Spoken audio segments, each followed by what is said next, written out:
একদিন টুনি আর গুড্ডু ঘুমাচ্ছিল, তখন সেখানে একটি রাক্ষস মুরগি এসে একটি সোনার ডিম পেড়ে সেখান থেকে চুপচাপ চলে যায়। আর এদিকে পরদিন সকাল সকাল গুড্ডু উঠে এই ডিমটি দেখে ডিমটির কাছে যেতেই ডিমটি গুড্ডুকে ঘপ করে গিলে নেয়। টুনি ঘুম থেকে উঠতেই ডিমটি বলতে লাগে, এই টুনি শোন, আমি তোর সোনাকে একটি শর্তে ফিরিয়ে দিতে পারি। হয়েছে হয়েছে, থামো থামো, তোমার এই শর্তগুলো শুনতে শুনতে আমার বন্ধুদের কানগুলো ঝালাপালা হয়ে যাচ্ছে। আর শোনো রাক্ষস ডিম, আমার জানা আছে আমার ছানাকে আমি কিভাবে তোমার থেকে উদ্ধার করব। এই বলে টুনি পাশের রুমে চলে যায়। পাশের রুম থেকে একটি হাতুড়ি নিয়ে এসে হাতুড়ি দিয়ে ডিমে আঘাত করতেই ডিম দু টুকরো হয়ে যায় আর টুনি ছানা গুড্ডু বাইরে বেরিয়ে আসে।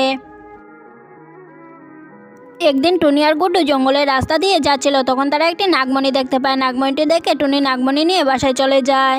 এইদিকে সেই নাগটি নাগমণি খোঁজাখুঁজি করছিল। চারিদিকে নাগমণি খোঁজাখুঁজি করার পর না পেয়ে নাগটি কান্নাকাটি করতে লাগে। তখন সেখানে একটি পেতনি চলে আসে আর নাগ তখন পেতনিকে জিজ্ঞাসা করে, তুমি কি আমার মণি কোথায় দেখেছো? তখন পেতনি নাগকে বলল, হ্যাঁ, আমি দেখেছি, তোমার মনি নিয়ে যাচ্ছে টুনি আর গুড্ডু। ওদের বাসায় গেলে মনি পেয়ে যাবে, তাড়াতাড়ি যাও।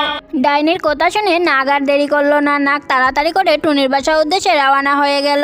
সেখানে গিয়ে দেখতে পেল নাগ টুনি আর গুড্ডু মণি দেখছে। তখন নাগ পিছন থেকে এসে টুনিকে ছোবল মেরে দেয় আর মণিটি নিয়ে সেখান থেকে চলে যায়। এইসব দৃশ্য দেখে টুনি ছানা গুড্ডু কান্নাকাটি করতে করতে বলতে লাগে, মা, ও মা, উঠো না মা, তোমার কি হয়েছে? তুমি কেন ঘুমিয়ে আছো? কেন মনিটা মা বাচ্চা নিয়ে আসলে দেখো তো কি হয়েছে। এবার আমি তোমাকে ছেড়ে একা কিভাবে থাকবো? মা তুমি তাড়াতাড়ি উঠে বলো মা, আমার যা ভাল লাগছে না। এদিকে যে মামা খিদে লেগেছে।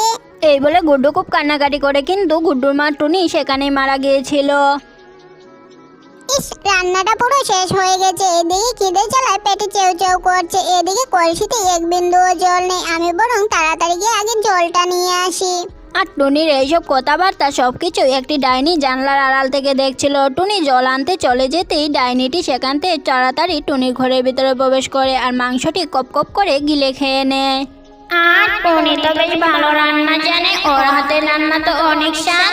এরপর ডাইনি সেখান থেকে চলে যায়। কিছুক্ষণ পর টুনি জলের কলসি নিয়ে এসে দেখে, আয় হায়, কে আমার মাংসগুলো খেয়ে নিল? এদিকে আমার বড্ড খিদে লেগেছে। কে আবার আসলো এই সময়টাতে?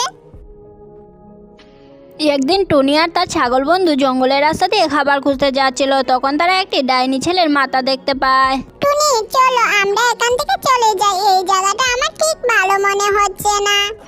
ছাগল বন্ধুর এইসব কথা শুনে টুনি এগিয়ে গিয়ে ডাইনি ছেলের মাথাতে এক লাথি মারলো আর মাথাটি গিয়ে ডাইনির কাছে পৌঁছে যায়। তখন ডাইনিতে সেখানে চলে আসে আর টুনিকে জাদু দিয়ে মাথাহীন টুনি বানিয়ে দেয়। এইসব দেখে ছাগল বন্ধু খুব ভয় পেয়ে যায়।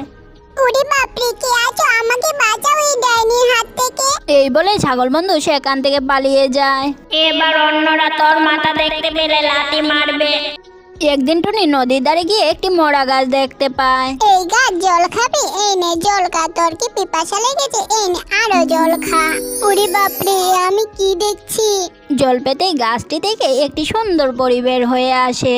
বন্ধুরা, তোমাদের যদি আজকের গল্পটি আমাদের ভালো লেগে থাকে তাহলে ভিডিওটি লাইক করে চ্যানেলটি সাবস্ক্রাইব করে দিও। আর হ্যাঁ, শেয়ার করতে ভুলো না কিন্তু। আবারও দেখা হবে নতুন কোনো ভিডিওতে।